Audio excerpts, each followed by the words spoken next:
Muy buenas noches, estimados doctores, aquellos que recién se vienen conectando a nuestra plataforma Zoom de ANDAP. El día de hoy vamos a poder continuar con el desarrollo de nuestro diplomado especializado en Derecho Civil y Procesal Civil. Ya nos encontramos en la novena sesión y el tema que nos toca abordar en esta oportunidad es específicamente sobre los procesos contenciosos y no contenciosos en el proceso civil, el cual estará a cargo por nuestra ponente, la doctora Rocío Alfaro Larianco. Nuestra ponente es abogada por la Universidad Nacional San Cristóbal de Huamanga. Asimismo, es egresada de la maestría en mención en Derecho Civil y Comercial por la misma Casa de Estudios. Bien, estimados participantes, para que esta sesión se desarrolle de manera activa, dinámica, pueden encender sus cámaras, aquellos que desean realizar sus preguntas, pueden dejarlo en el chat o en su defecto pueden alzar la mano para poder habilitarlos el audio. Bien, doctora Rocío, podemos dar inicio a la sesión de hoy. Muchas gracias. Muchas gracias. Buenas noches con todos. Primero quiero agradecer a ANDAP por la invitación para que hoy podamos hablar un poco de lo que es el aspecto procedimental de los procesos no contenciosos y procesos contenciosos que establece taxativamente nuestro Código Procesal Civil, que viene siendo esta sesión parte del diplomado en Derecho Civil y Procesal Civil que organiza este ente educativo. Bien, nuestra clase de hoy va a constar de dos momentos. El primero, el aspecto teórico, ya que tenemos muchos temas teóricos que tratar, y luego voy a absolver preguntas respecto al tema de la clase del día de hoy. Recordemos que nuestra clase es de Derecho Procesal Civil. Bien, entonces es importante que prestemos atención a los aspectos procedimentales de estos dos procesos, los contenciosos y no contenciosos. Dicho esto, vamos a empezar. Tenemos así nuestro material. Me confirma, por favor, doctora Suri, si se ve. Sí, doctora. Solamente hay que poner en compartir en pantalla completa. Ahora sí. Ahora sí. Entonces, les debemos de decir que nuestro Código Civil, procesal civil, mejor dicho, establece que los procesos se dividen en dos tipos, en los procesos contenciosos y los procesos no contenciosos. ¿Cuál va a ser la diferencia básica entre estos dos procesos? Es que en uno existe se podría decir, el conflicto de intereses entre dos partes. En cambio, en el otro no hablamos de un conflicto de intereses, sino de una necesidad. Y por ello es que nosotros en los procesos contenciosos nos referimos al conflicto de intereses de dos partes, demandante y demandado. A diferencia que en el proceso contencioso no tenemos demandado, sino es una solicitud que se hace ante el ente jurisdiccional a fin de que se les ampare o reconozca un derecho. Dicho esto, nuestra clase va a empezar por los procesos no contenciosos. ¿Qué debemos de nosotros saber de los procesos no contenciosos? Nuestro código adjetivo, que es el procesal civil, regula los procesos no contenciosos como aquellos procesos voluntarios. Es decir, la parte no recurre al órgano jurisdiccional porque se le emplazó o porque se le demandó, sino que concurre voluntariamente a solicitar el reconocimiento de un derecho. En estos procesos voluntarios no existe una contienda, no existe una controversia entre dos partes, la cual la diferencia completamente de los procesos contenciosos, ya que en los procesos contenciosos existe cognición, enfrentamiento entre dos partes para que se declare fundada o infundada una demanda. Entonces, en los procesos no contenciosos tampoco podríamos referir que existe una ejecución de un derecho, porque para esta clase de procesos deberíamos de remitirnos al proceso único de ejecución. Bien, que es también otra clase de proceso. ¿Que es contencioso? Sí. Bien, pero es otra clase de proceso. Entonces, no podríamos confundir que en un proceso no contencioso podríamos ejecutar un título. Bien, entonces es importante que sepamos que este proceso no contencioso va a ser un proceso de concurrencia voluntaria en la cual una parte interesada solicita se reconozca un derecho o se le ampare una pretensión individual o colectiva que no requiere controversia o en el cual no existe cognición. Y la sentencia que se emite o la resolución que se emite lo que busca es satisfacer el interés particular o colectivo de quien lo impulsa. Dicho esto, debemos de ver la diapositiva siguiente. Nosotros tenemos en los procesos judiciales que establece nuestra legislación adjetiva 4 clases de procesos. El primero, el proceso contencioso. Bien, aquel en el cual va a haber una controversia y requiere obligatoriamente de 2 partes procesales, la parte demandante y la parte demandada. Luego tendremos los procesos no contenciosos que no tienen cognición, no requieren de una parte demandada porque el demandante concurre voluntariamente a solicitar el reconocimiento de un derecho. Luego tenemos lo que son los procesos de ejecución. Bien, que es el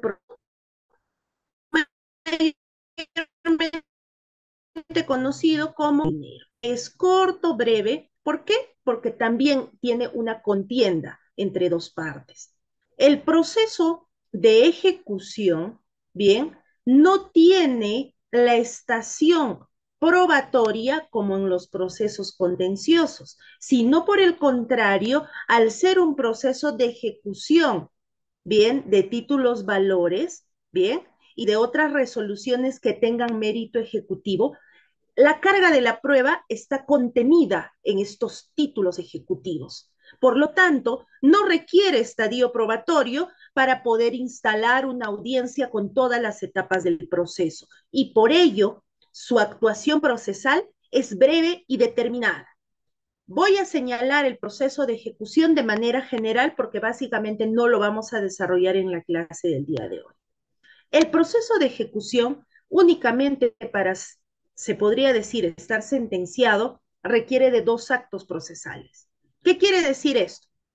Yo libré un título valor, que puede ser un pagaré, una letra de cambio, una factura conformada, etcétera. O celebré un acuerdo conciliatorio, transacción extrajudicial, con firma legalizada ante el notario público, también tiene mérito ejecutivo. Quiero ejecutar esto de título valor o los documentos que tengan mérito ejecutivo como conciliación, transacción extrajudicial. Interpongo mi demanda de obligación de dar suma de dinero en la vía procedimental del proceso único de ejecución, proceso ejecutivo. Se emite la primera resolución que a diferencia de los otros procesos no se denomina autoadmisorio, sino se denomina mandato ejecutivo. ¿Por qué? Porque al tener la carga de la prueba, estos títulos ejecutivos, que pueden ser títulos valores, actas de conciliación u otros, bien, la carga de la prueba está en esos títulos. Y al emitir, bien, al emitir la, se podría decir, el mandato ejecutivo, ya se está validando la carga de la prueba de este documento. Entonces, cuando emitimos el mandato ejecutivo, lo que corresponde al amparo del artículo 690 del Código Procesal Civil es notificar a la otra parte. ¿Para qué? Para que en el plazo de 5 días cumpla con pagar lo que corresponde o cumpla con asumir la obligación que se está ejecutando. Esta parte tiene la opción de formular una contradicción y la contradicción está regulada básicamente en el Código Procesal Civil y nos establece causales de contradicción, como inexigibilidad de la deuda, inexistencia de la deuda, llenado del título valor con acuerdos diferentes a los pactados, ¿bien? O falsedad del título valor o del documento ejecutivo. Entonces, es importante que nosotros sepamos esta secuencia. Mandato ejecutivo, contradicción, ¿bien? Si formulo contradicción, el juez tiene el deber de resolver la contradicción. Si la declara fundada, es inejecutable el título que se ponía a ejecución. Si se declara infundada, se ordena llevar adelante la ejecución. Ese es el procedimiento. Pero, ¿qué pasaría si es que la parte demandada no plantea ninguna contradicción? En ese caso, el juez, vencido los 5 días, tiene el deber de emitir el auto que ordena llevar adelante la ejecución. Bien, dicho esto, vamos a nosotros avanzar y tenemos una cuarta clase de proceso, que son los procesos cautelares. Tenemos los procesos cautelares con el fin de que a través de estos, que se tramitan en cuaderno aparte o incidental, se garantice la ejecución o cumplimiento de la decisión definitiva. Y es por ello que en cualquiera de estos procesos, ya sea el contencioso, el no contencioso o los procesos de ejecución, se podrán solicitar medidas cautelares.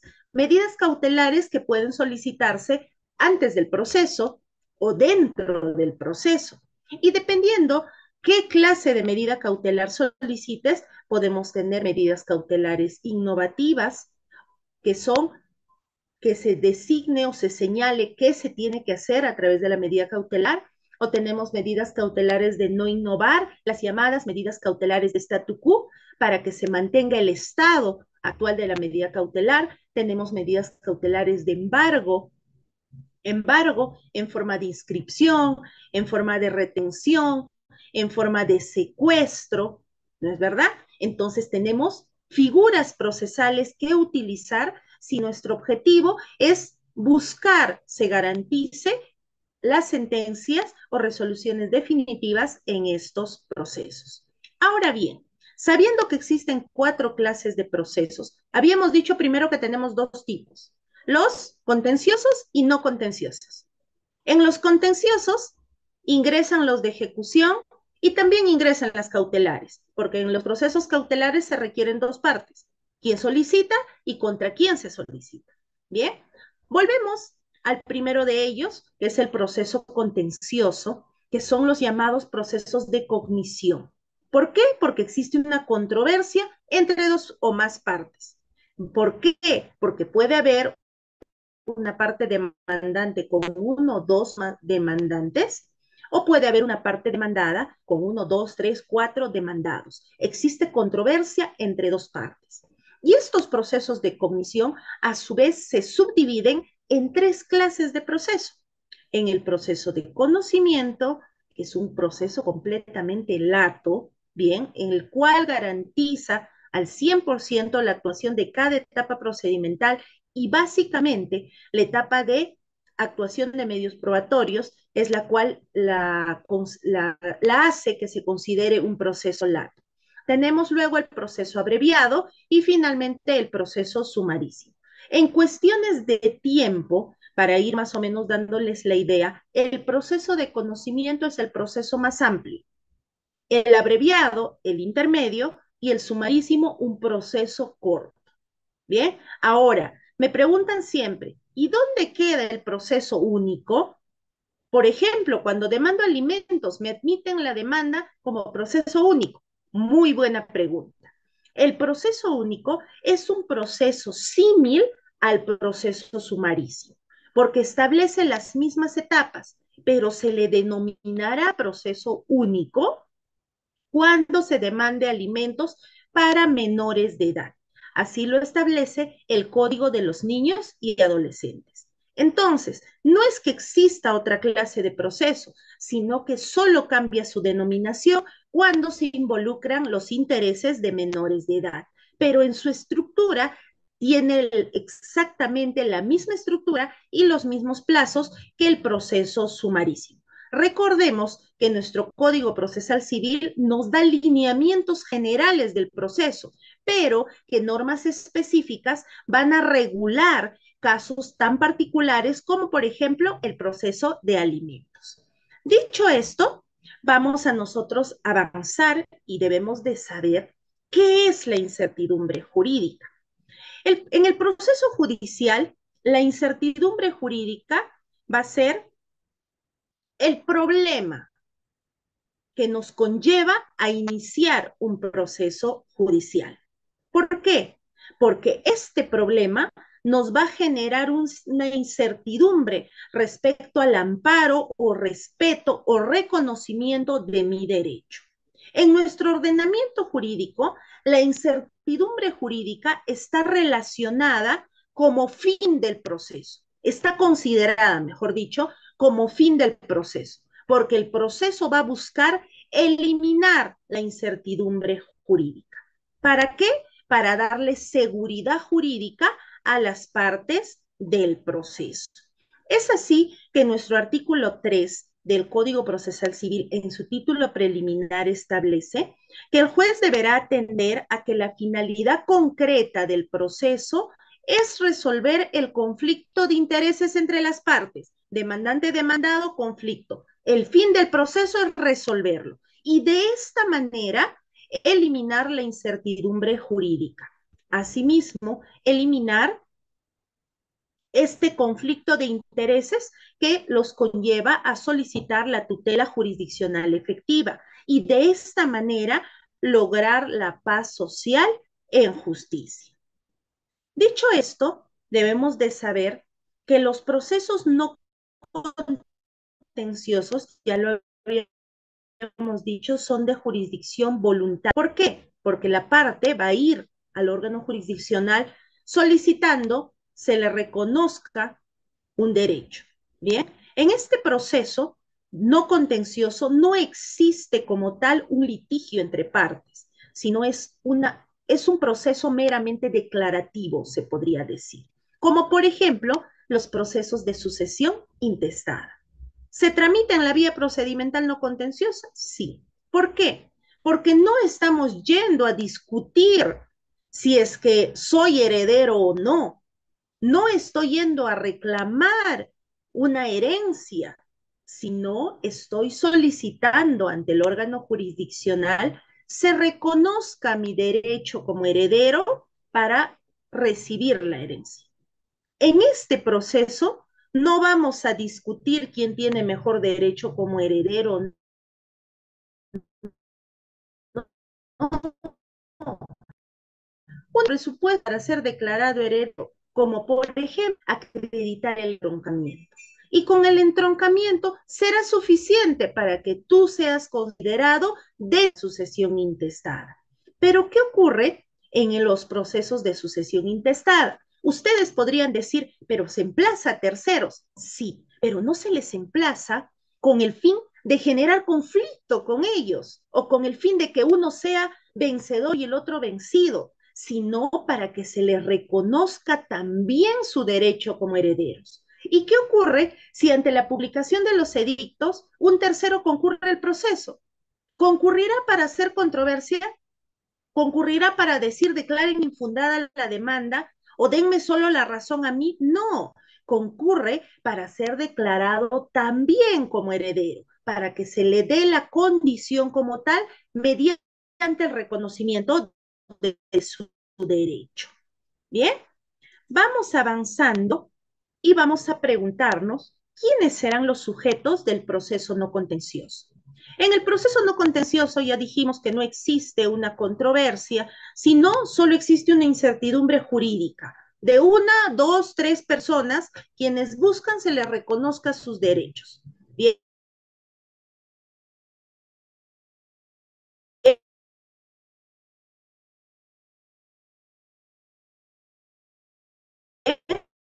En la parte va a ser llamado como el interesado o el solicitante, que va a ser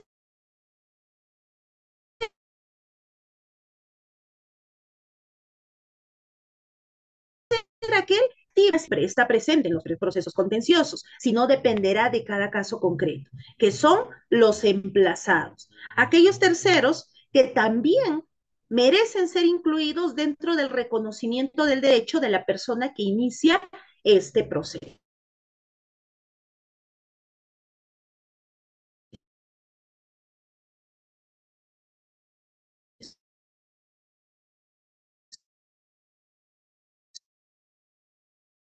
Y finalmente, declaración. Bien, entonces tenemos a estas tres partes que pueden intervenir en el proceso no contencioso. Ahora bien, ¿cuál es la jurisdicción o la competencia que asume un órgano jurisdiccional respecto a los procesos no contenciosos? Y es así que sabemos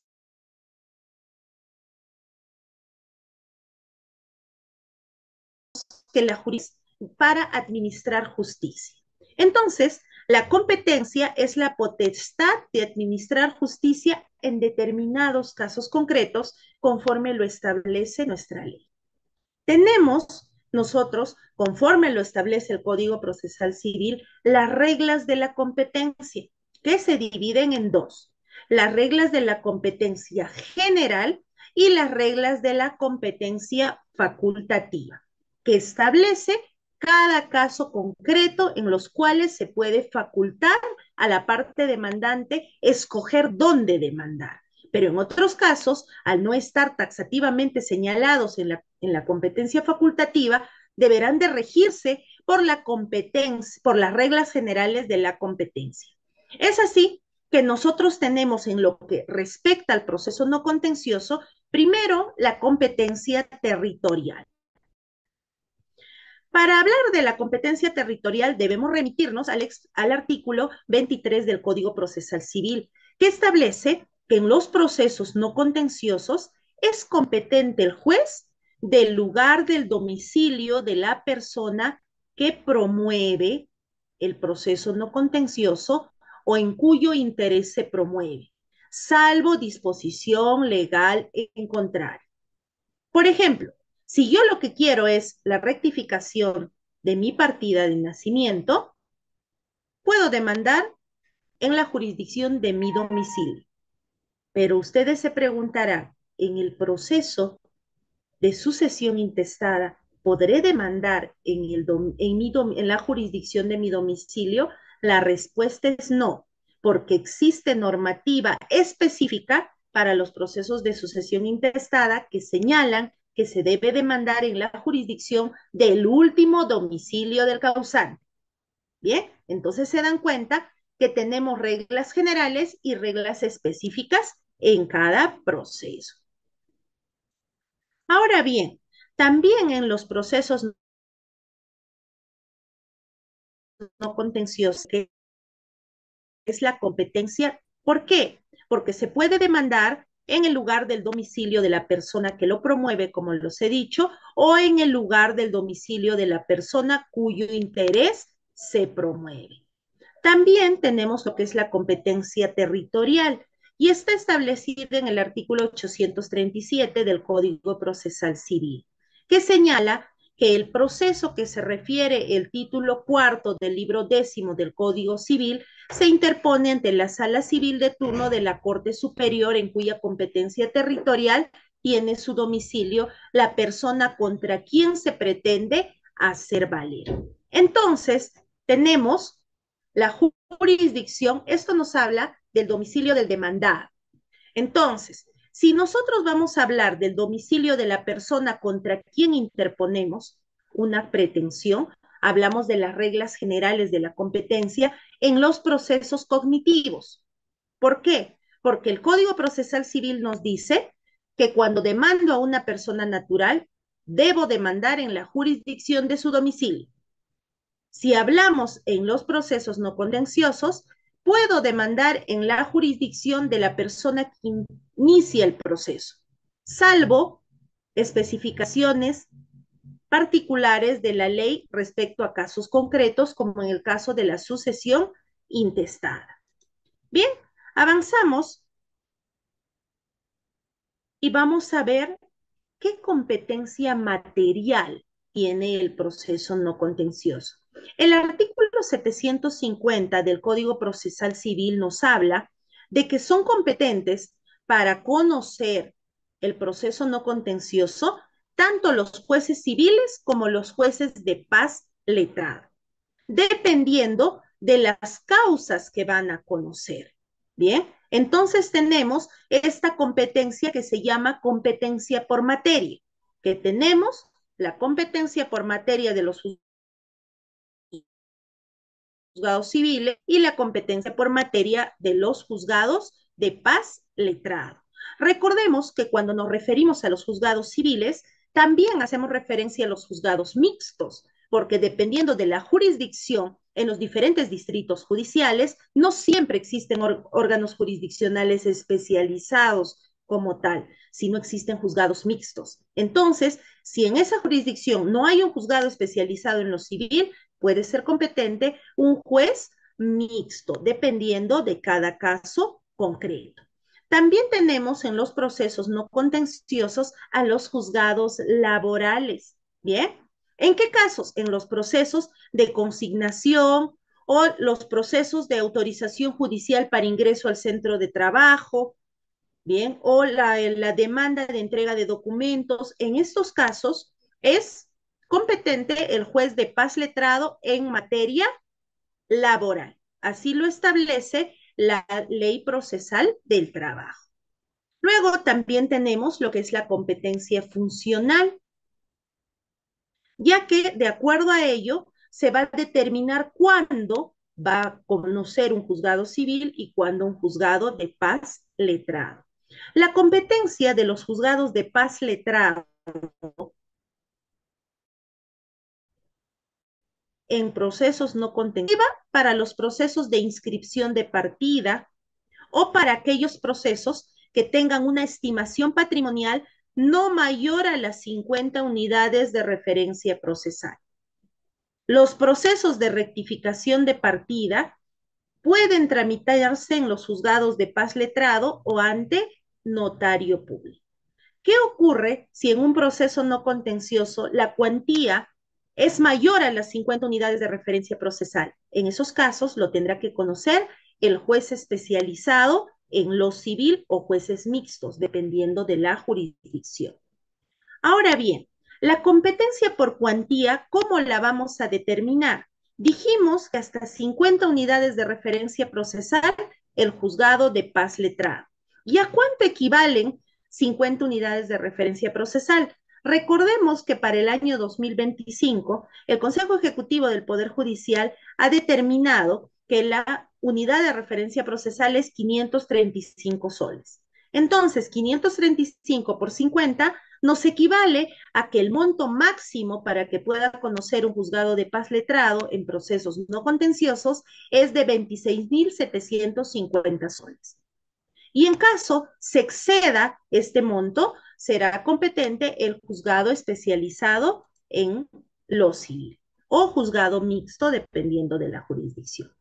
Entonces, ¿cuáles son las etapas del proceso no contencioso? Debemos de saber que en los procesos no contenciosos se presentan solicitudes o llamadas demandas, ¿no es verdad? Sin embargo, estas solicitudes o demandas de procesos no contenciosos deben de cumplir con los requisitos establecidos en los artículos 424 y 425 del Código Procesal Civil, porque el Código rige este proceso. Las reglas generales procesales civiles van a regir todo el proceso.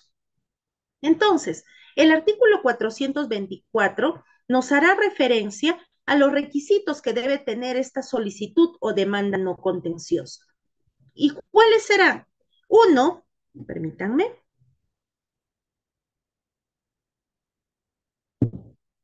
Uno es la designación del juez ante quien se interpone la demanda no contenciosa. Luego, se deberá de precisar, perdón, se deberá de precisar el nombre, el documento nacional de identidad, el domicilio real, procesal, casilla electrónica del solicitante. También se deberá de precisar si es que van a existir emplazados en este proceso no contencioso. Y de ser así, se deberá de precisar su nombre y su domicilio. Luego deberemos de exponer cuál es el petitorio en el proceso no contencioso, seguido de sus fundamentos de hecho y fundamentos de derecho o fundamentación jurídica. Se deberá especificar el monto del petitorio, señalar los medios probatorios que se ofrecen y luego finalmente la solicitud deberá de estar firmada por el solicitante y su abogado. El artículo 425 del Código Procesal Civil nos hace referencia a lo que son los anexos de la demanda. Y los anexos de la demanda son copia del documento nacional de identidad del solicitante, los documentos reseñados en el rubro ofrecimiento de medios probatorios. Bien, en los procesos no contenciosos no es un requisito que previamente se vaya a un centro de conciliación, ya que eso es para los procesos cognitivos y no para los no contenciosos, ya que no existe contienda.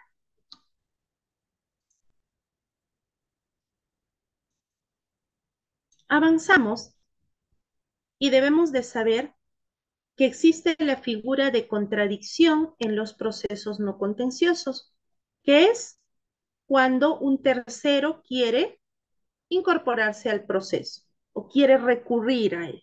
Bien, el artículo 754, mejor dicho, perdón, el artículo 753 del Código Procesal Civil nos dice que los emplazados pueden recurrir a este proceso a través de esta figura o solo a través del apersonamiento en el plazo de 5 días hábiles.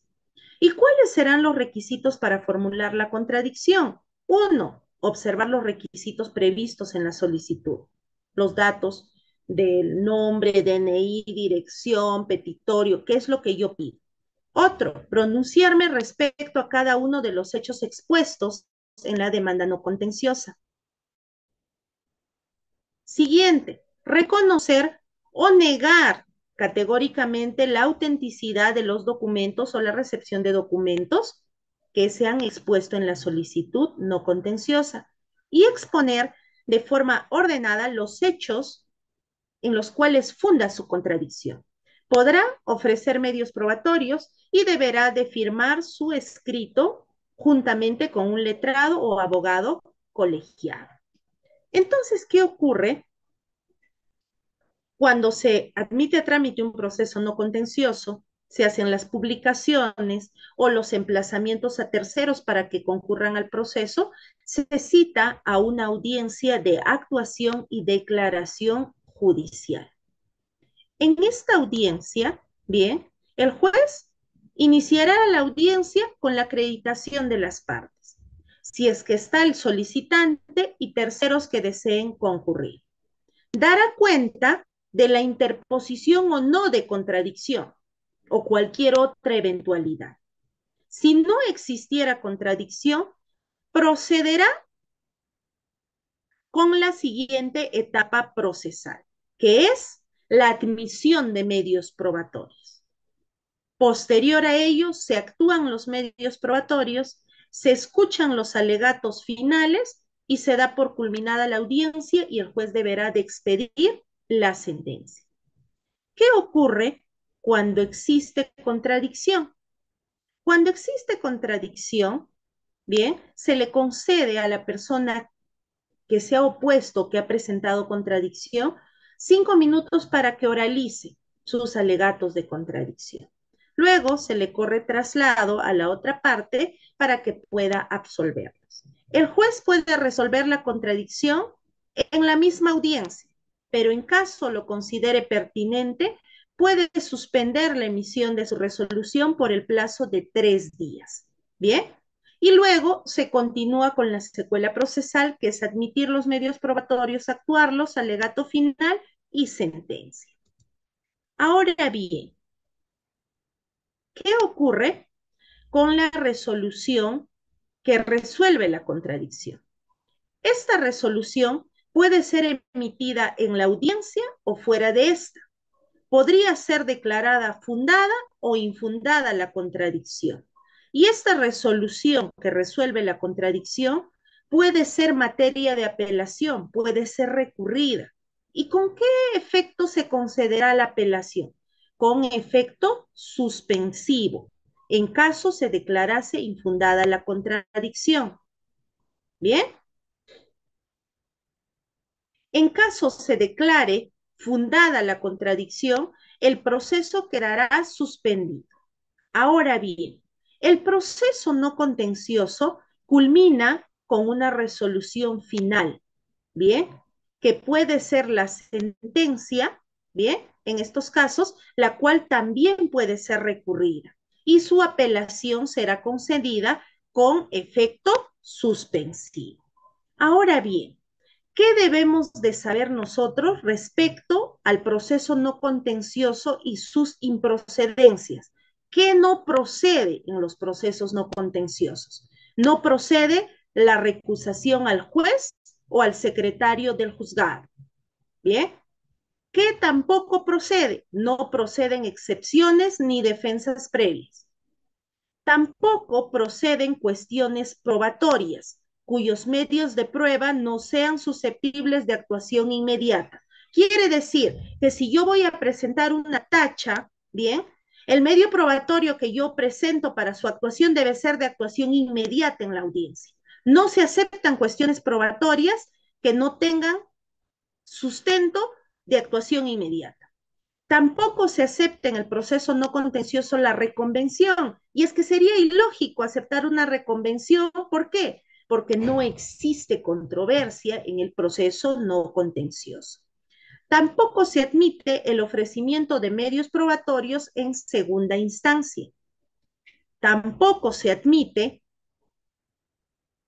lo que es la modificación y ampliación de la demanda. No se puede ampliar ni modificar una vez notificada. Tampoco se admiten medios probatorios extemporáneos. Bien. Y en el proceso no contencioso no existe la figura procesal del abandono.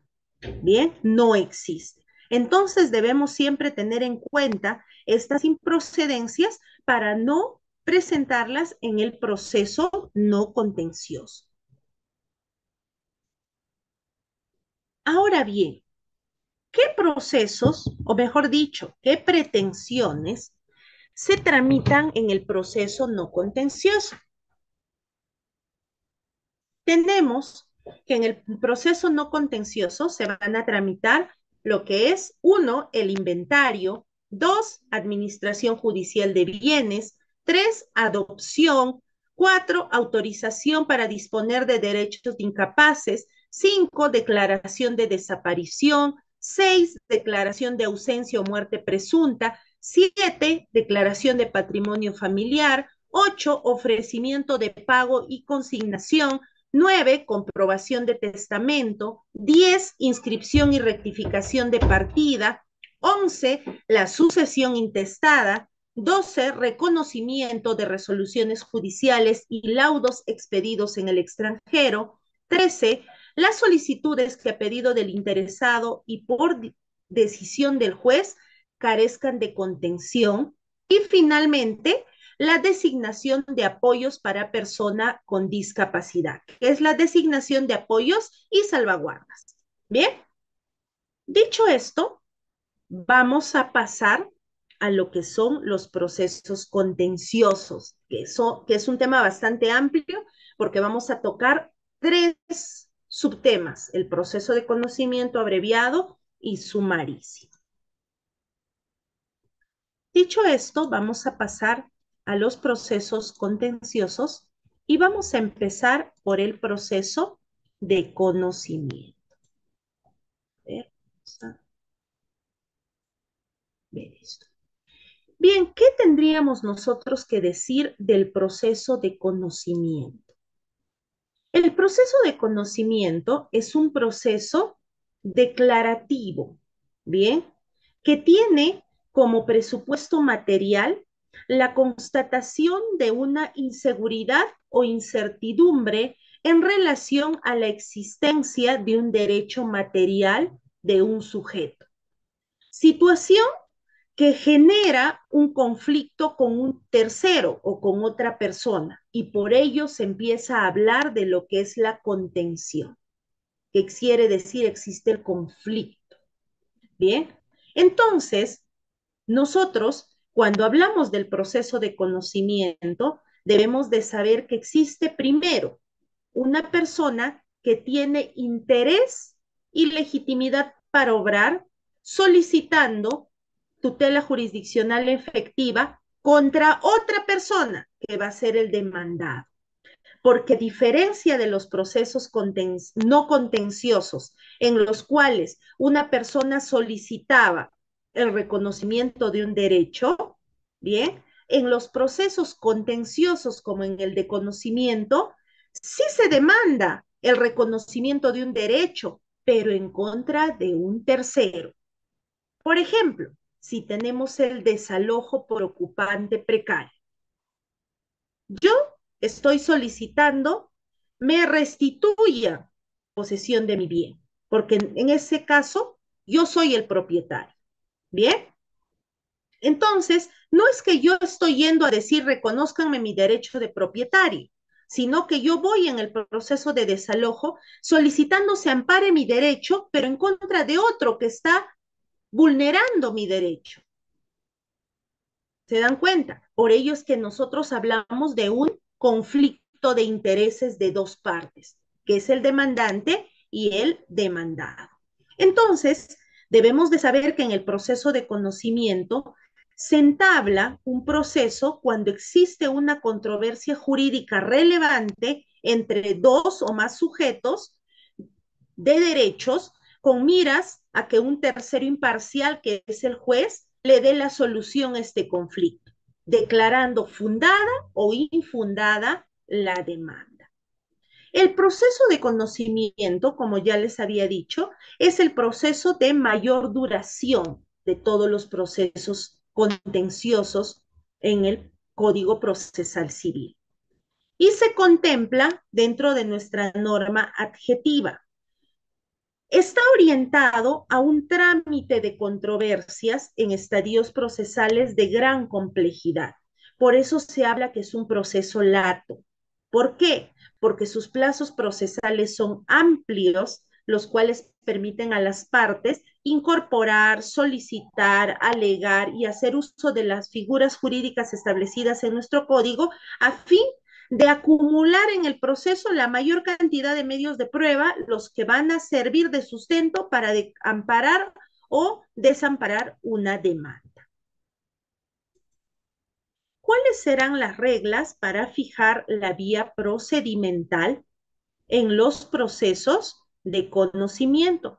Tenemos al artículo 475 que nos señala que se tramitan en proceso de conocimiento ante los juzgados civiles los asuntos contenciosos que, uno, no tengan vía procedimental, no estén atribuidos por ley a otros órganos jurisdiccionales y además cuando por su naturaleza o complejidad de la pretensión el juez considere atendible su tramitación.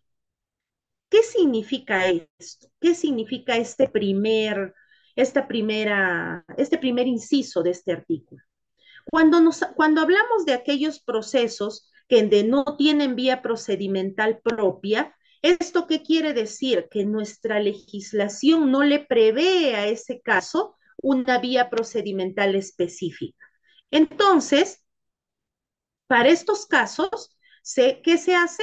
Se tiene abierta esta posibilidad de que se tramiten en un proceso lato.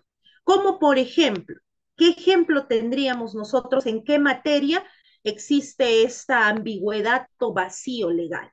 En la pretensión del mejor derecho de propiedad. No lo establece taxativamente nuestro código, pero permite que se pueda tramitar en proceso de conocimiento. Asimismo, tenemos al segundo inciso, que es cuando no tenga una vía procedimental propia, perdón, estamos ya en el segundo inciso, estoy repitiendo lo primero. Vamos al segundo inciso. La estimación patrimonial del petitorio sea mayor de 1,000 unidades de referencia procesal. Ese es nuestro segundo inciso. Entonces, debemos tener en consideración que la unidad de referencia procesal este año es 535 soles. Entonces, ¿cuánto será la cuantía para poder determinar que yo puedo tramitar en proceso de conocimiento? Hablamos de 535,000 soles. Si es superior a ese monto mi pretensión, por cuantía corresponde al proceso de conocimiento. Ahora bien, también tenemos un tercer inciso que nos habla para determinar la competencia de los procesos de conocimiento, que la pretensión sea inapreciable en dinero o haya dudas sobre su monto, y siempre y cuando el juez considere atendible, bien, el juez considere atendible la causa. Luego tenemos un siguiente inciso, que es cuando el demandante considere que la cuestión debatida en controversia será solo de derecho.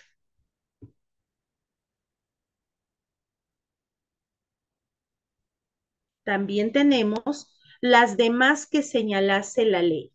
Y es que debemos de recordar que pese a las normativas generales o lineamientos generales de nuestro Código Procesal Civil, existen casos en los cuales ya la ley establece su vía procedimental. Y es así que ahí vamos a nosotros adicionar a nuestro código sustantivo, que es nuestro Código Civil. Y es que el Código Civil va a establecer determinadas instituciones o pretensiones que van a poder ser tramitadas dentro del proceso de conocimiento. Como por ejemplo, cuando voy a interponer una demanda de invalidez de matrimonio, que está especificada en el artículo 281 del Código Civil. Debo ir al proceso de conocimiento.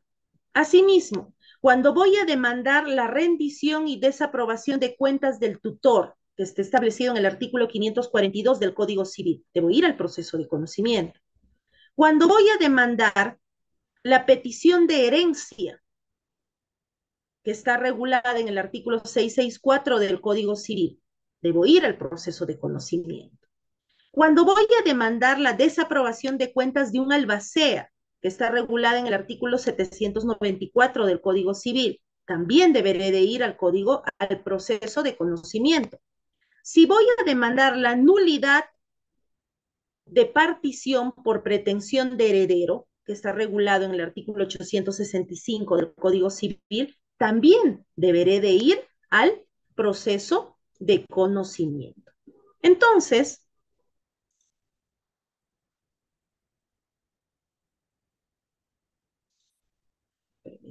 un minuto, pasado aquí mi diapositiva. Entonces, cuando nosotros vamos a hablar del proceso de conocimiento, debemos de saber que es un proceso amplio, el cual tiene todas las etapas procesales, pero con plazos mucho más amplios para su actuación. Y deberemos de saber también bajo qué reglas se va a regir.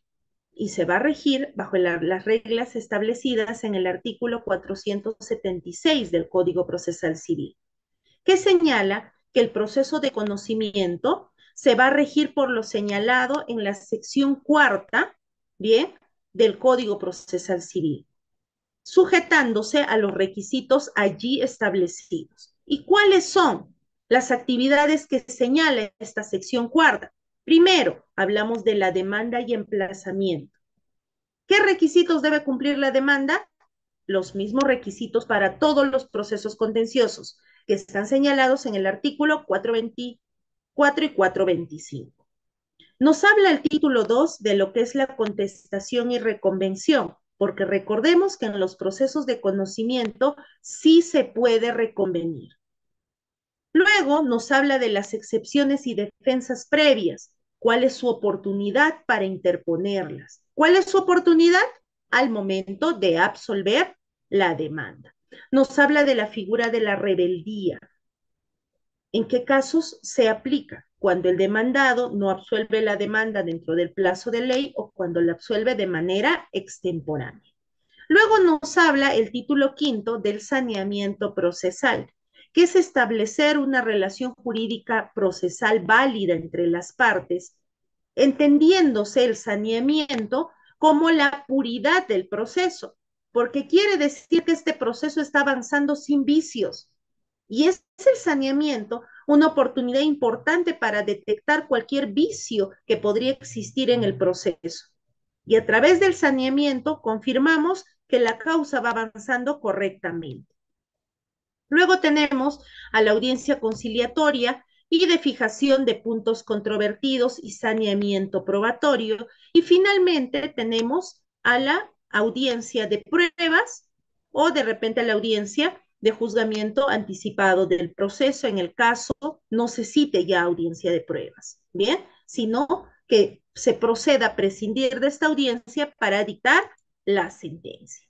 Algo importante en el proceso de conocimiento son los plazos que nosotros tenemos. ¿Y cuáles serán los plazos? Bien, vamos a avanzar. Los plazos son, primero, 5 días para interponer tachas u oposiciones. Bien, ¿a qué? A los medios probatorios, porque las tachas u oposiciones se presentan contra los medios probatorios que ha ofrecido tu contrincante. Asimismo, tenemos 5 días para absolver las tachas, porque cuando tú interpones una tacha, se corre traslado a la otra parte para que ésta pueda absolver. Tenemos 10 días para interponer excepciones o defensas previas, contados desde la notificación de la demanda o de la reconvención. También tenemos 10 días para absolver el traslado de las excepciones o defensas previas. Asimismo, tenemos 30 días para contestar la demanda y reconvenir. Este es el plazo más amplio que tiene nuestro proceso de conocimiento, que es que te emplacen y tengas 30 días para absolver. ¿Y serán días calendario? No, son días hábiles. Tenemos también 10 días para ofrecer medios probatorios si en la contestación se invocan hechos no expuestos en la demanda o hablamos de la reconvención. Tenemos también 30 días para absolver la reconvención, porque recordemos que cuando notificamos con la demanda, la otra parte tiene derecho o tiene la posibilidad de reconvenir, que es como presentar una nueva demanda dentro de nuestro proceso. Entonces, el demandante tendrá 30 días para absolver la reconvención. Tenemos 10 días para subsanar los defectos advertidos en la relación procesal, es decir, cuando en el saneamiento existe algún vicio, bien, se dan 10 días para poder subsanar esos defectos advertidos.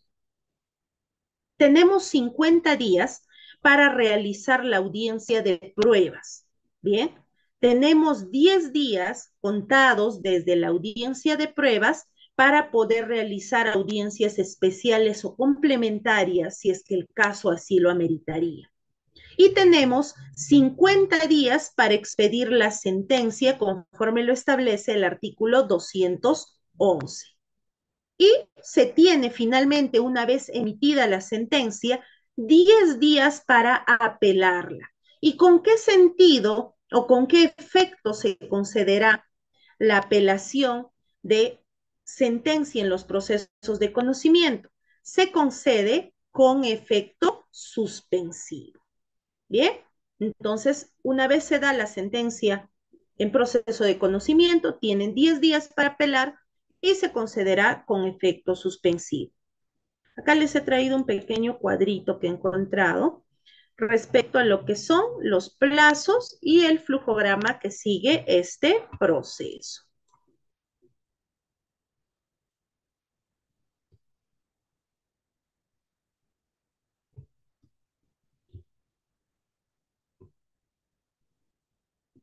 Permítanme un minuto.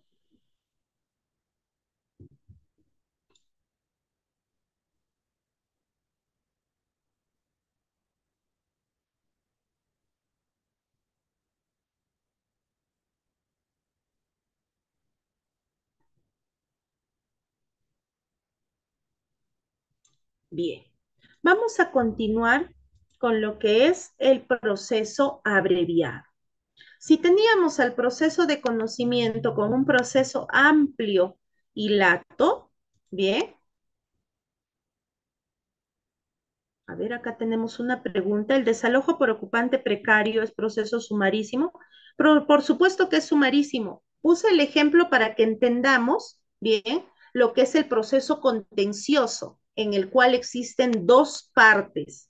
Bien, no para, si bien es cierto, señalé el ejemplo cuando estábamos desarrollando con el conocimiento, pero es para explicarles cómo era el proceso contencioso en sí, no que se tramitaba en la vía procedimental del proceso de conocimiento. Sabemos acá los colegas que el proceso de por ocupante precario se tramita en esa vía procedimental. Solo para aclarar bien, acá que he leído una pregunta en el chat.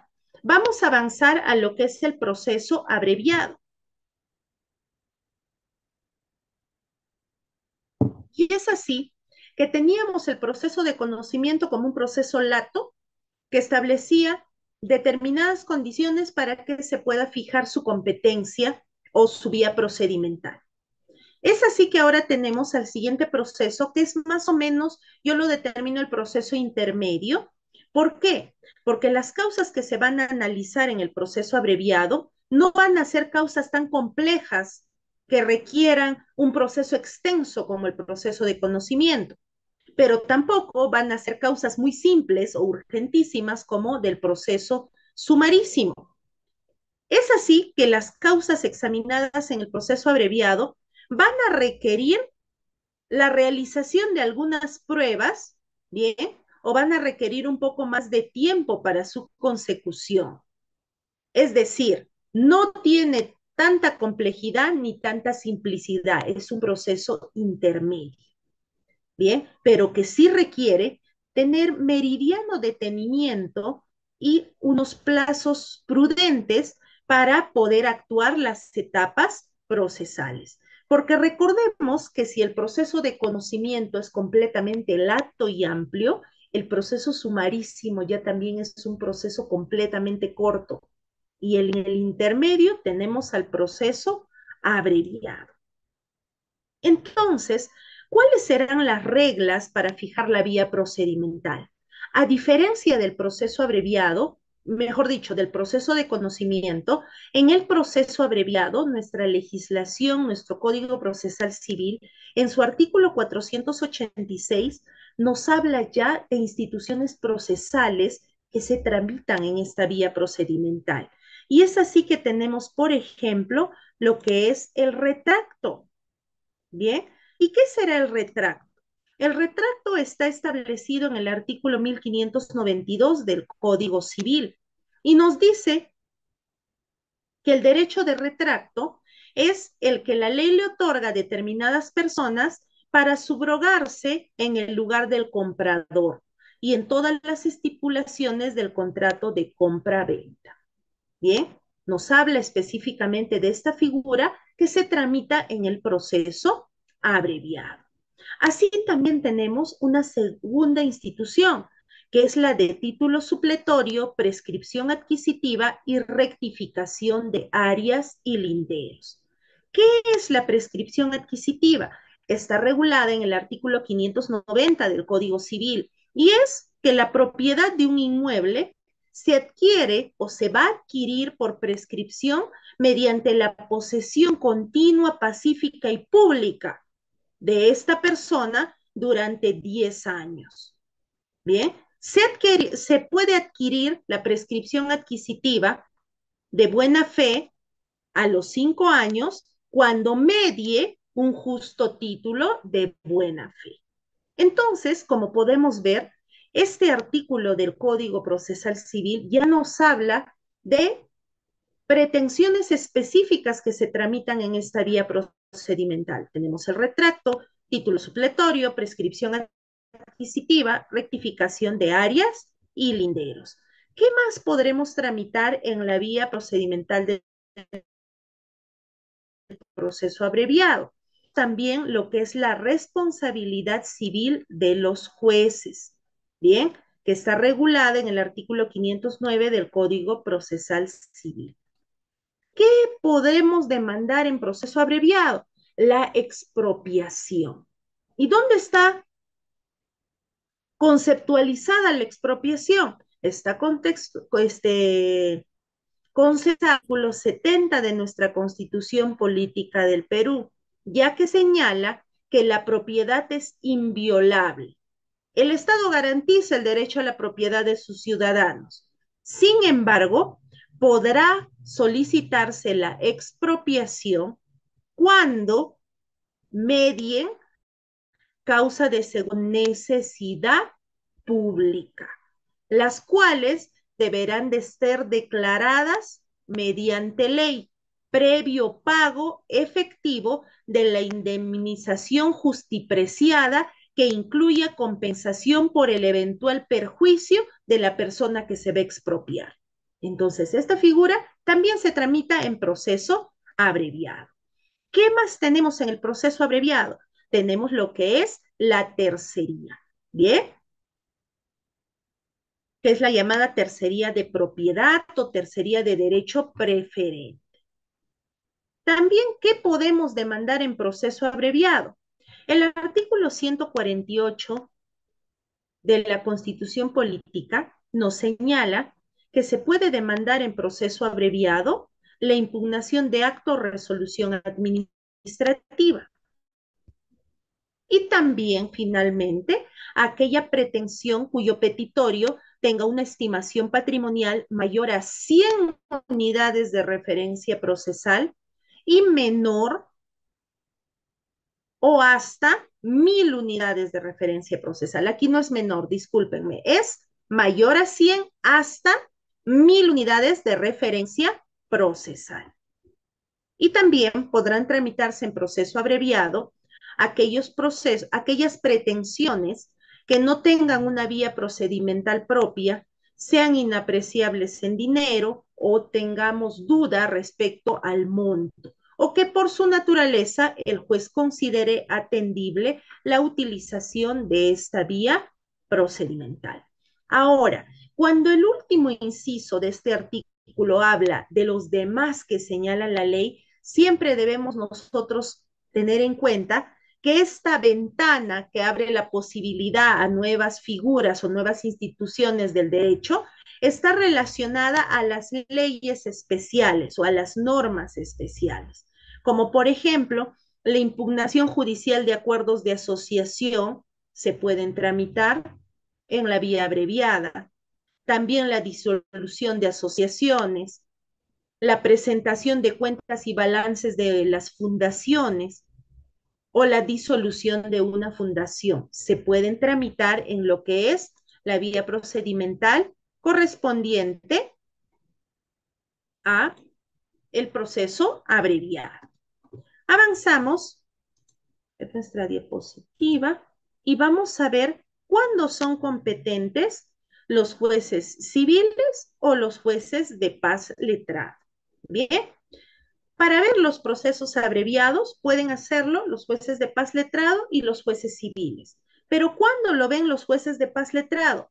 Lo ven los jueces de paz letrado cuando la estimación de la pretensión no supera, bien, las 500 unidades de referencia procesal.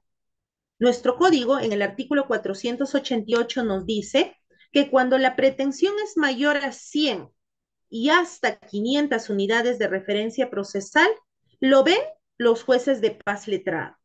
Pero si la estimación patrimonial o de la pretensión, mejor dicho, supera las 500 unidades de referencia procesal, lo tendrá que ver un juez civil. Y se preguntarán ustedes, ¿cuántos serán 500 unidades de referencia procesal? La respuesta es que son 267.500 soles. Si mi pretensión supera este monto, deberé de tramitar mi proceso abreviado ante un juez civil. Y si es menor a este monto, lo puede tramitar un juez de paz letrado. Ahora, ¿cuáles son las etapas del proceso? Las etapas del proceso son exactamente idénticas al proceso de conocimiento, porque se va a regir por el artículo 476, que nos habla de que este proceso debe de seguir la actividad procesal regulada en la sección cuarta, es decir, tendrá una postulación del proceso que estará dividido en demanda y emplazamiento y contestación. Bien, ¿qué más tendrá? El estadio de interposición de excepciones y defensas previas, se podrá utilizar la figura de rebeldía, existirá el saneamiento procesal, existirá la admisión y actuación de medios probatorios, existirá el juzgamiento anticipado, si así lo considerasen, y existirá también la emisión de la sentencia. Ahora, respecto a normas específicas, el proceso abreviado no acepta la reconvención. La reconvención, bien, es una figura exclusiva del proceso de conocimiento. Bien, vamos avanzando y tenemos lo que son los plazos en el proceso abreviado. Es así que en el proceso abreviado tenemos plazos de 3 días para interponer tachas u oposiciones a los medios probatorios ofrecidos por la otra parte. También tenemos 3 días para absolver estas tachas y oposiciones. Tendremos 5 días para interponer excepciones o defensas previas, contados desde la notificación con la demanda. Tendremos 5 días para absolver el traslado de las excepciones o defensas previas. Tendremos 10 días para absolver la demanda, 5 días para ofrecer medios probatorios en caso no se hayan invocado hechos en la demanda. Tendremos 10 días para la expedición del auto de saneamiento contados desde el vencimiento de plazo para contestar la demanda. Tendremos 20 días para la realización de la audiencia de pruebas. Escuchen, en los procesos abreviados, bien, no siempre existe audiencia de pruebas, porque el juez puede prescindir la realización de la audiencia de pruebas si es que, por ejemplo, todos los medios probatorios ofrecidos serían documentales. Entonces, se procede inmediatamente a emitir la sentencia.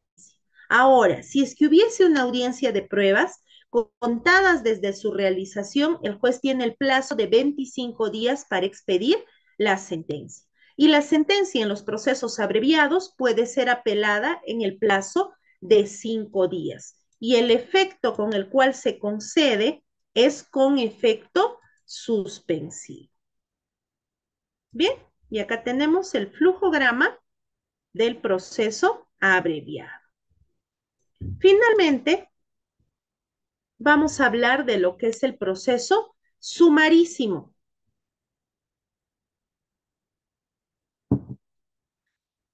Y es así que debemos de saber que todo proceso judicial requiere de etapas procesales y garantías mínimas con espacios mínimos para garantizar un debido proceso. Pero esto no significa que el proceso tenga que ser amplio o lato, sino que se pueden tramitar causas en un proceso corto, bien, pero que garantice la realización de todas las etapas procesales. Y es así que en el proceso sumarísimo, que es un proceso mucho más corto, se actúan todas las etapas del proceso, pero tiene un mayor grado de concentración, porque todo se actuará en la audiencia única.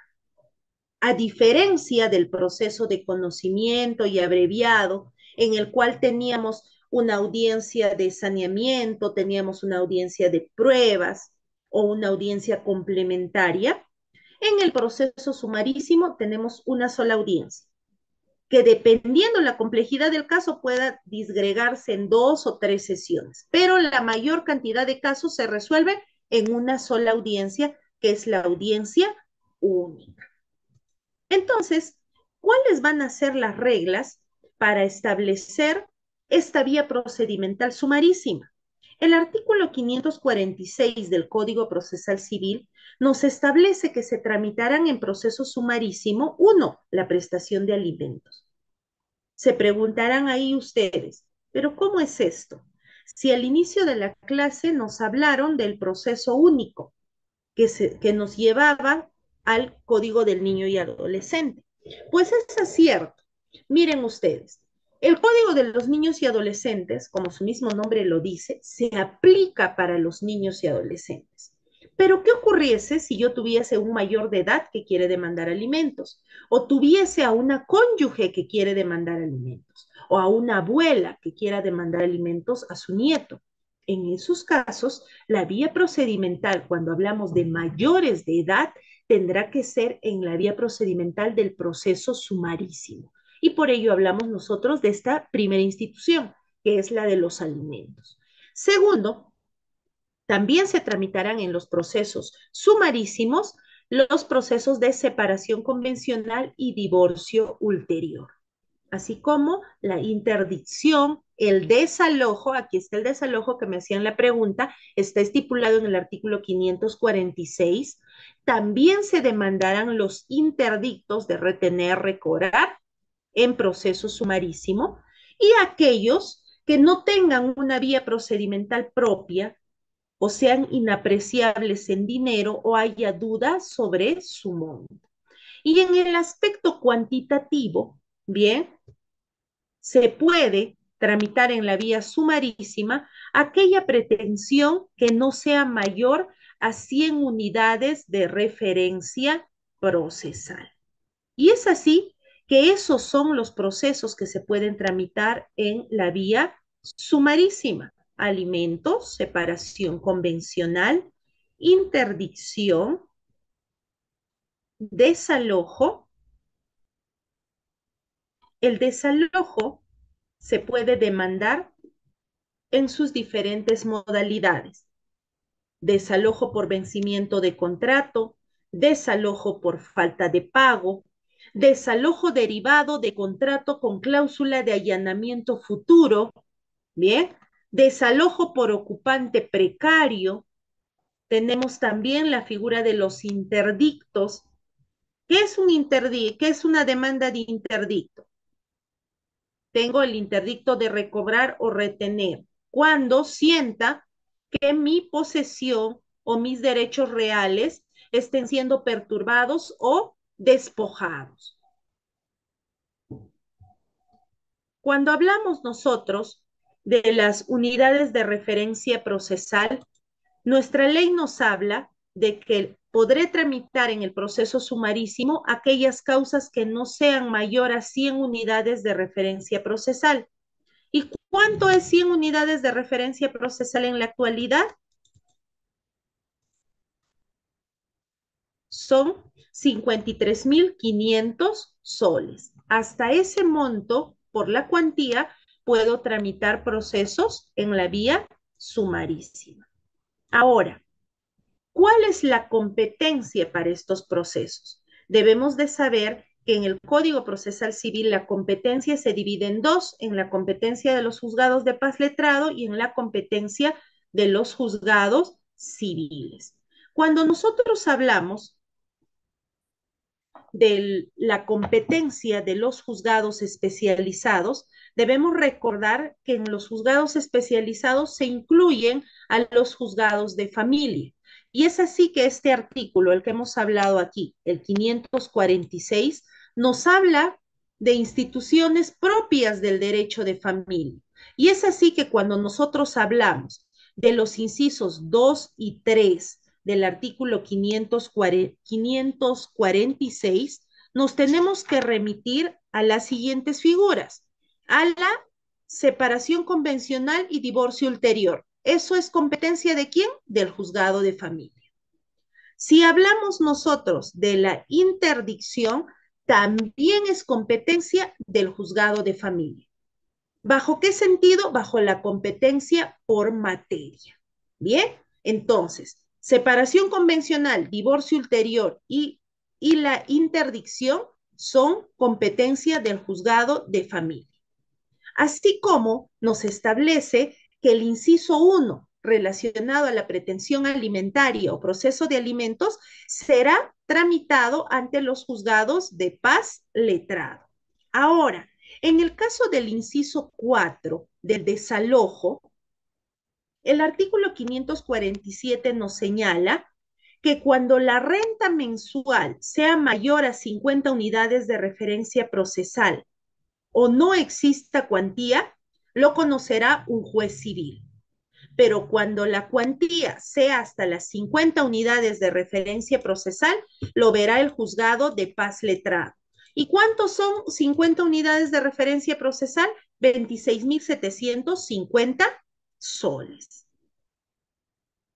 Ahora, para el inciso 7, que dice aquellos cuya estimación patrimonial no sea mayor a 100 unidades de referencia procesal, ¿cómo establezco la cuantía entre paz letrado y civil? Cuando la pretensión sea hasta 10 unidades de referencia procesal, lo puede ver un juez de paz llamado no letrado, juzgado de paz, que es fuera de la justicia ordinaria. Cuando sea hasta 50 unidades de referencia procesal, lo verá el juez de paz letrado.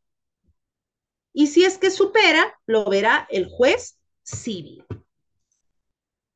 Avanzamos y debemos de saber que el proceso sumarísimo, pese a que es un proceso corto por los plazos que tiene, bien, no significa que se le quiten estadios procesales, porque tiene exactamente los mismos estadios procesales que el proceso de conocimiento y abreviado, porque tiene el estadio de demanda y emplazamiento, tiene el estadio de contestación, tiene el estadio de interponer excepciones y defensas previas, tiene el estadio del saneamiento del proceso, de conciliación, fijación de puntos controvertidos, admisión y actuación de medios probatorios, alegatos finales y sentencia.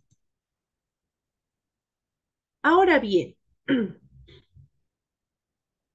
en el caso de los procesos sumarísimos, el artículo 551 del Código Procesal Civil nos señala que al momento de calificar esta clase de procesos, bien, el juez deberá de hacerlo al amparo o de acuerdo a lo que establece el artículo 426 y 427.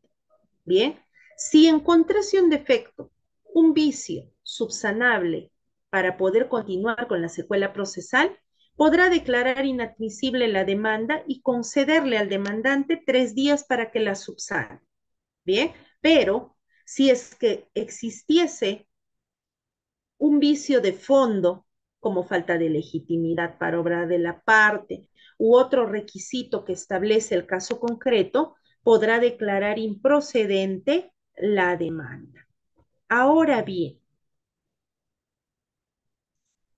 vamos a nosotros hablar de lo que es las excepciones y defensas previas en el proceso sumarísimo. Bien, el artículo 552, bien, nos habla de las excepciones y defensas previas en el proceso sumarísimo. ¿Cuál es su plazo para interponerlas? Bien, se deberán de interponer al momento de contestar la demanda. A diferencia que en el proceso de conocimiento y abreviado que tenía plazos específicos, en el proceso sumarísimo no tiene estos plazos específicos, sino que se rige por el mismo plazo para absolver la demanda, que es 5 días. Y cuando deduzco excepciones o defensas previas en el proceso sumarísimo, solo se permitirá la actuación de medios probatorios de actuación inmediata. Si la excepción se funda en otra clase de medios probatorios, será rechazada.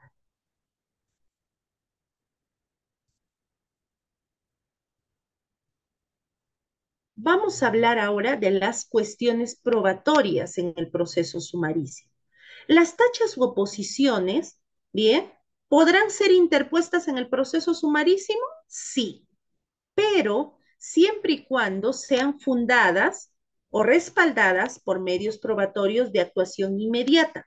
No se aceptan otra clase de actuación de medios probatorios. Ahora bien, La audiencia única, porque en el proceso sumarísimo hablamos de una audiencia única, será aquella que va a englobar toda la actuación procesal en un solo acto. ¿Qué quiere decir? Que en la audiencia única se puede dar por contestada la demanda o se puede declarar la rebeldía, se declara saneado el proceso, se promueve la fórmula conciliatoria en los casos que permita, en los casos específicos que la ley permita que se pueda celebrar el acuerdo conciliatorio, se fijan los puntos controvertidos, se admiten y actúan los medios de prueba, se escuchan los alegatos finales y se emite la sentencia. Bien, ahora, una vez emitida la sentencia en los procesos sumarísimos, ¿qué es lo que corresponde? ¿Pueden interponer apelación? La respuesta es sí. Se puede interponer apelación en los siguientes 3 días desde la notificación con la sentencia. Ahora, ¿qué son apelables con efecto y sin efecto suspensivo? La sentencia, por regla general, en los procesos sumarísimos, se concede con efecto suspensivo, pero estando a la normativa específica, como en el caso de los alimentos de menores de edad, se concede sin efecto suspensivo. Ahora, ¿qué ocurre si es que una parte apela la resolución que resuelve la excepción? Por ejemplo, cuando se declara fundada una excepción, la concedo con efecto suspensivo. Pero ¿qué pasa si declaro infundada una excepción y la parte la apela?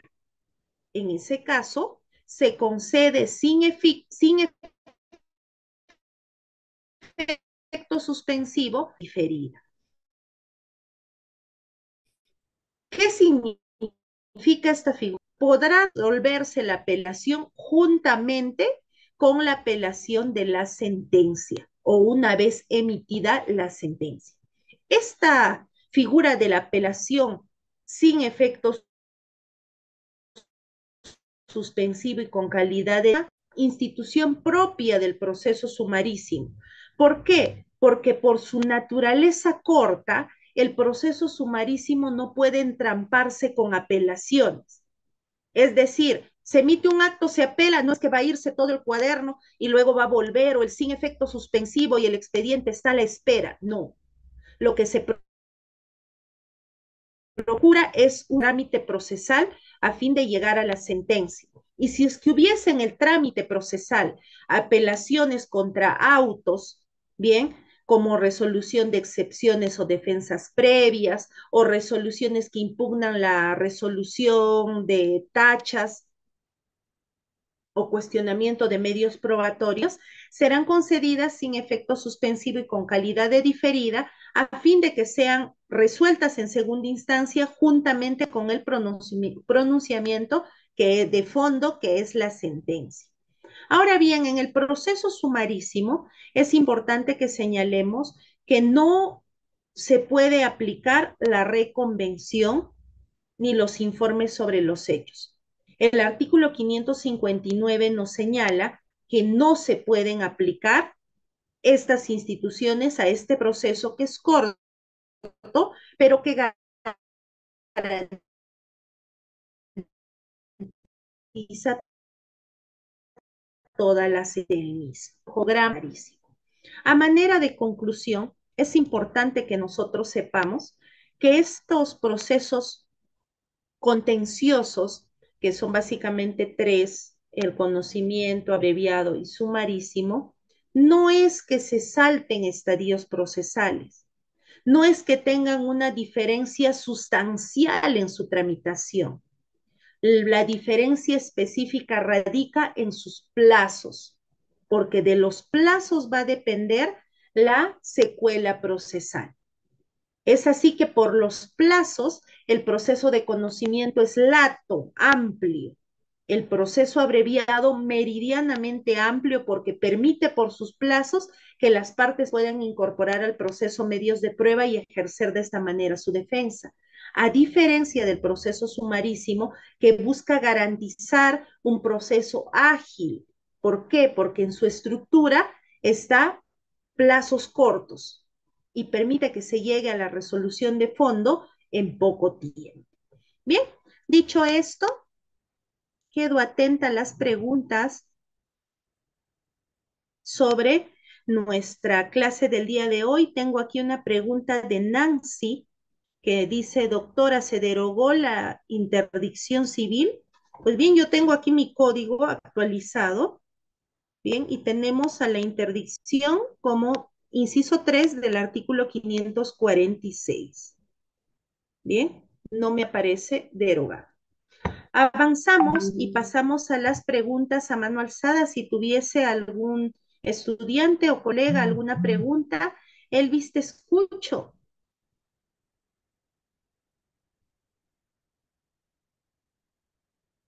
Está tu micrófono apagado. Sí, ahora sí, ya me dieron el acceso. Doctora Rocío, un gusto y verdad felicitarlo por la ponencia. Doctora, quería saber el tema es muy interesante, el tema de proceso contencioso y no contencioso, pero bueno, a su conocimiento usted en este rubro del derecho, me gustaría saber cuál es la diferencia y en qué disciplina o en qué materia del derecho solamente encontramos estos procesos contenciosos y no contenciosos, ya que hay derecho administrativo contencioso y no contencioso. Ahora conozco ahora con usted el tema de derecho civil contencioso y no contencioso. Y bueno, eso me gustaría saber cuál es la diferencia.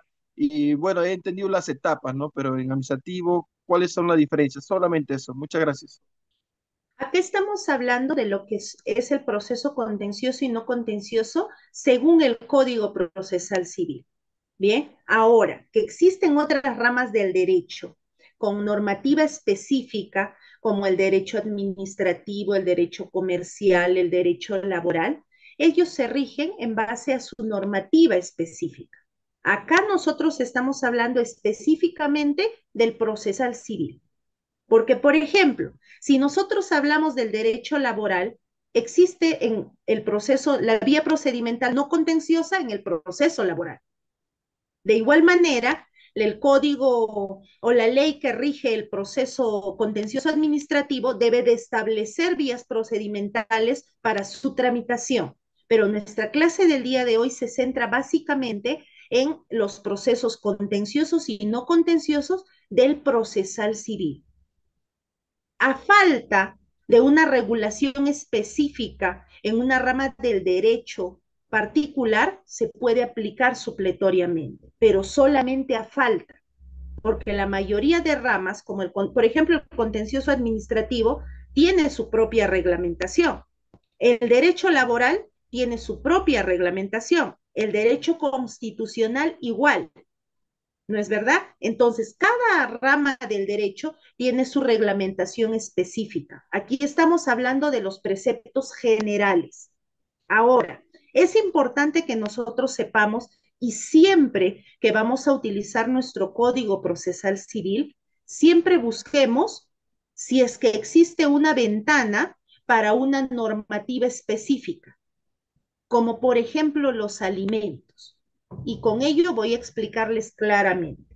Acabo de explicar bajo qué lineamientos generales se tramita el proceso sumarísimo. La sentencia se apela y se concede con efecto suspensivo, porque así lo dice el Código Procesal Civil y porque así lo dice la Ley Orgánica del Poder Judicial. Cuando se apela una sentencia o resolución que ponga fin a la instancia, se concede con efecto suspensivo. Esa es la regla general. Pero si nosotros nos vamos a la normativa específica, como la ley 31464, que es la ley que ha modificado el nuevo proceso de alimentos, ahí modifica no el Código Procesal Civil, sino modifica el Código de los Niños y Adolescentes.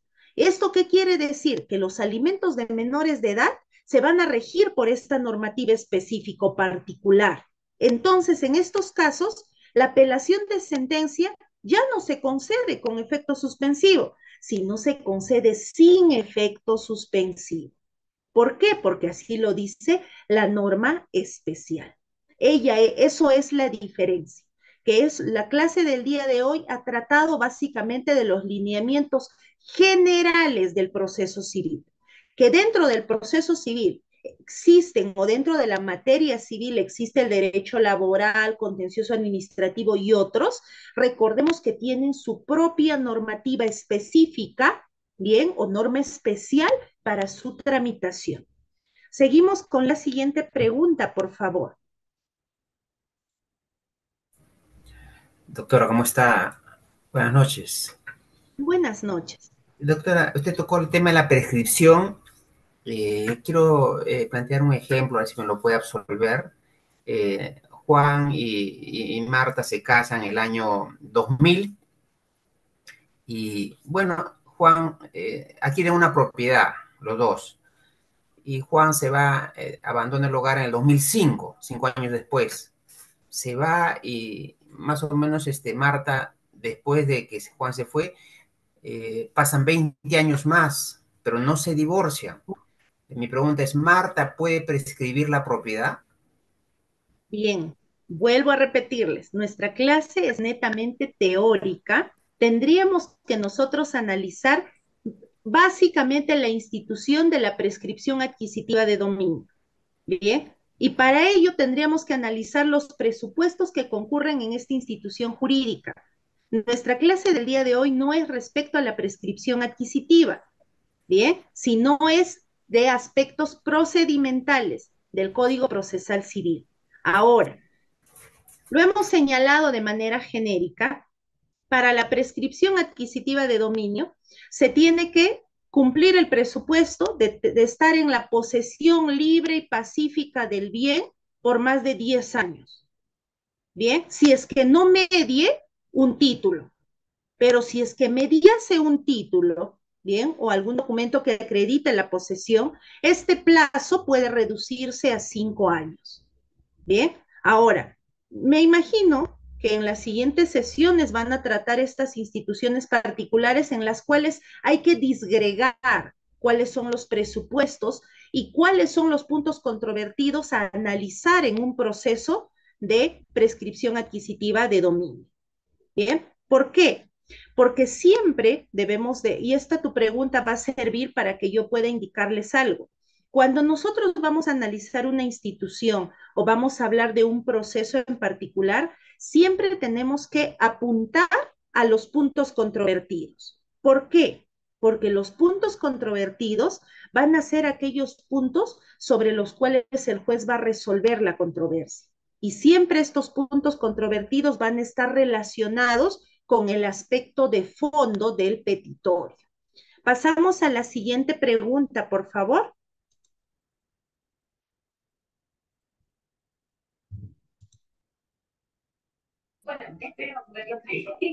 Aló, buenas noches, ¿me escucha? Sí, le escucho. Buenas noches, estimada licenciada. En primer lugar, agradecer su ponencia, su excelente exposición respecto al tema que ha disertado en esta sesión. Mi pregunta respecto a lo que usted acabó mencionó durante su exposición respecto a la competencia por territorio. ¿Me puede precisar hablaban de, o se habla de competencia territorial improrrogable y prorrogable? ¿Me podría dilucidar cuál es la diferencia entre estos dos tipos de competencia por territorio, por favor? Bien, la competencia, bien, nosotros nos regimos por las reglas de la competencia, las reglas generales y las reglas facultativas.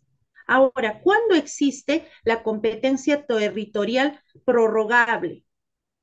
Puede ser que una persona demande fuera de la competencia territorial, es decir, yo demande donde no corresponda. Pero acá tenemos lo que la otra parte tiene que señalar respecto al emplazamiento. En palabras simples, yo demando en un juzgado que no corresponde. Bien, por ejemplo, pertenece a Huamanga y demando en Carmen Alto, que es otro juzgado, del mismo nivel, pero en otro lugar. ¿Y qué ocurre? Que para ello, al momento de emplazar al demandado, nosotros tenemos lo que es la excepción, porque yo puedo demandar, mejor dicho, puedo interponer una excepción, bien, señalando que ese juzgado es incompetente para tramitar territorialmente mi causa. Entonces, se corre traslado y el juez puede resolver que eso es cierto. Pero, ¿qué ocurre si es que la otra parte no se pronuncia? Ahí podemos nosotros hablar de la prórroga de la competencia territorial, porque la otra parte está aceptando la competencia de ese juzgado. Bien, pero existen competencias territoriales que no pueden ser prorrogables en determinadas figuras jurídicas. No, ¿qué quiere decir? Que así lo demande y la otra parte acepte o no diga nada. No, no se puede tramitar en otro lugar. Por ejemplo, no existe prórroga de la competencia ni del territorio en los casos de sucesión intestada, hablando de los procesos no contenciosos. Sí o sí se tiene que demandar en la jurisdicción del último domicilio del demandado. No podríamos tramitar una causa de sucesión intestada en la jurisdicción de un domicilio diferente. No se podría realizar. Entonces va a depender claramente de qué institución o qué pretensión se esté demandando. Vamos a la siguiente pregunta.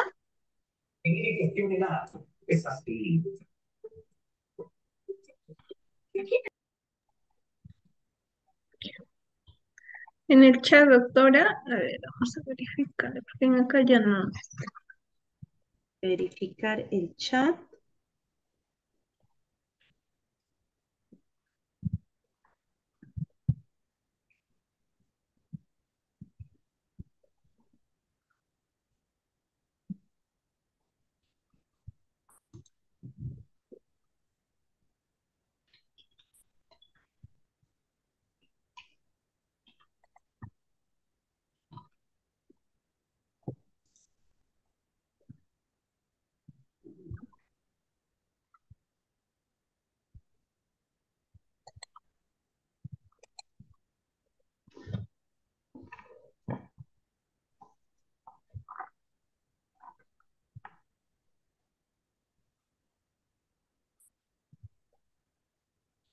Bien. Me tengo acá una pregunta. En el chat me dice, en el Código Civil me refiero a las causales de interdicción. Claro, Nancy, pero estamos hablando del procesal civil y por eso es que me estoy rigiendo a los artículos de nuestro Código Procesal Civil. Bien.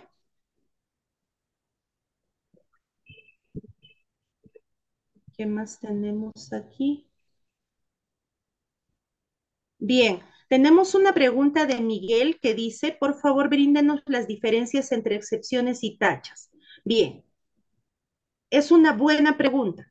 La diferencia entre excepciones y tachas es que las excepciones van a ir a cuestionar el proceso en sí, porque tenemos excepciones dilatorias o excepciones perentorias. Las excepciones lo que van es a atacar la formulación del proceso o la formulación de la demanda. Por ejemplo, tenemos excepciones, acá les voy a leer las excepciones del proceso civil. Tenemos a las excepciones, a ver, ¿dónde está? Acá está. Tenemos las excepciones, por ejemplo, de incompetencia. ¿Qué busca atacar la excepción de incompetencia? La jurisdicción del órgano jurisdiccional, la jurisdicción del juzgado. ¿Soy o no soy competente para tramitar esa causa? Si yo interpongo una excepción de incompetencia y esta se declara fundada, es nulo todo lo actuado y deberá de ser remitido al órgano jurisdiccional que corresponda. Tenemos una segunda excepción, que es la de falta de legitimidad o capacidad para obrar. Bien, si yo busco deducir la falta de legitimidad para obrar de la parte demandante, quiere decir que esta persona no está legitimada para iniciar el proceso y sus consecuencias es nulo todo lo actuado. Bien, por ejemplo, en los procesos en los cuales, por ejemplo, una madre solicita alimentos para un hijo mayor de edad. ¿Podrá una señora, una madre demandar alimentos para su hijo mayor de edad? La respuesta es sí, pero siempre y cuando tenga un poder especial y general para representarlo, o acredite que su hijo padece de una discapacidad mental que no le permite activar o accionar su derecho de alimentos. Entonces, ante la falta de legitimidad para orar, ¿qué se hace? Se concluye el proceso o se le solicita que pueda subsanarlo a través del documento correspondiente. Tenemos la excepción de litispendencia. ¿Qué busca atacar la litispendencia? Denuncia la existencia de dos procesos con la misma pretensión. Entonces, las excepciones lo que buscan es atacar, bien, la iniciación del proceso. Buscan que el proceso concluya o que el proceso se retrase. Por eso es de que existen dos tipos de excepción. La excepción dilatoria, que es aquella que ataca la demanda, bien, pero que puede ser subsanada. Por eso se dice que dilata. Pero tenemos las excepciones perentorias, que son aquellas que le ponen fin al proceso, como por ejemplo las excepciones de cosa juzgada, que ya la causa fue resuelta de repente extra proceso o en un proceso anterior. No hay forma de subsanar, entonces se concluye el proceso. Es decir, la excepción ataca el proceso en sí. ¿Pero qué ataca la tacha? La tacha no ataca el proceso. La tacha ataca los medios probatorios ofrecidos. Es decir, el demandado interpone tacha contra el medio probatorio de la demandante. ¿Para qué? Para cuestionar su veracidad, para cuestionar su utilidad dentro del proceso. Bien, ¿qué ataca la parte demandante respecto al demandado? Por la tacha, medios probatorios que ofreció el demandado. Esa es la diferencia sustancial. La excepción ataca el proceso, pero la tacha ataca los medios probatorios.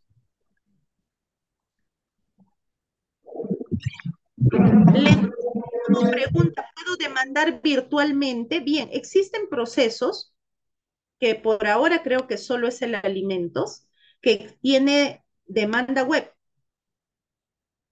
porque tú ingresas a la página del Poder Judicial y por ahí demandas, se llama demanda web de alimentos.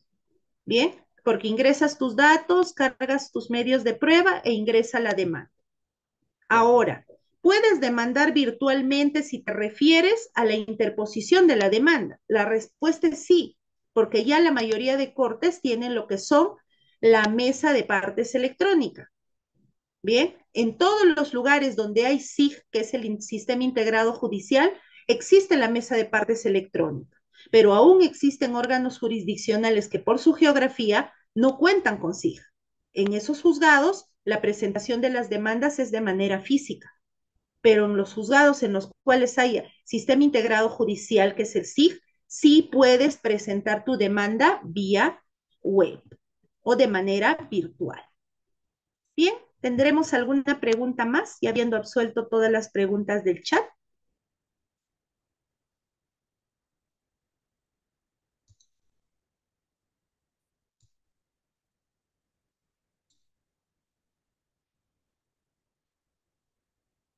Bien, Miguel, voy a responder una última pregunta antes de terminar nuestra clase. Miguel nos pregunta, ¿la sentencia, incluidas las brindadas por las salas, tienen que notificarse de manera física o pueden ser solo por casillas electrónicas?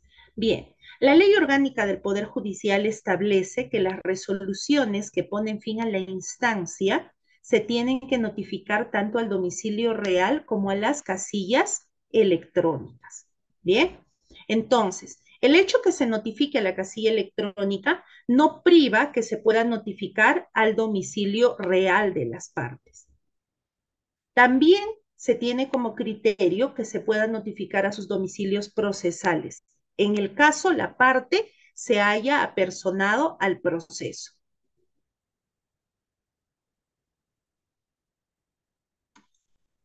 Bien, creo que no tenemos, doctora Suri, ninguna pregunta más o habrá alguna pregunta adicional por parte de los estudiantes. No, doctora, en el chat ya no hay ninguna pregunta, tampoco ya los participantes han alzado la mano. Con ello estaríamos culminando, doctora. Muchas gracias, doctora. todavía Agradecer. nos estamos viendo en una clase práctica. Les Buenas agradezco a noches. todos por su participación en la clase del día de hoy.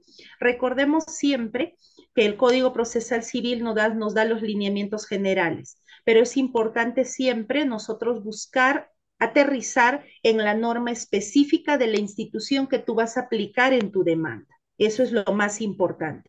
Les agradezco por su participación en la clase del día de hoy y los invito a seguir ANDAP en sus redes sociales para seguir capacitándose en el ámbito del derecho, que es muy amplio. Muchas gracias a todos. Buenas noches. Buenas noches, doctora.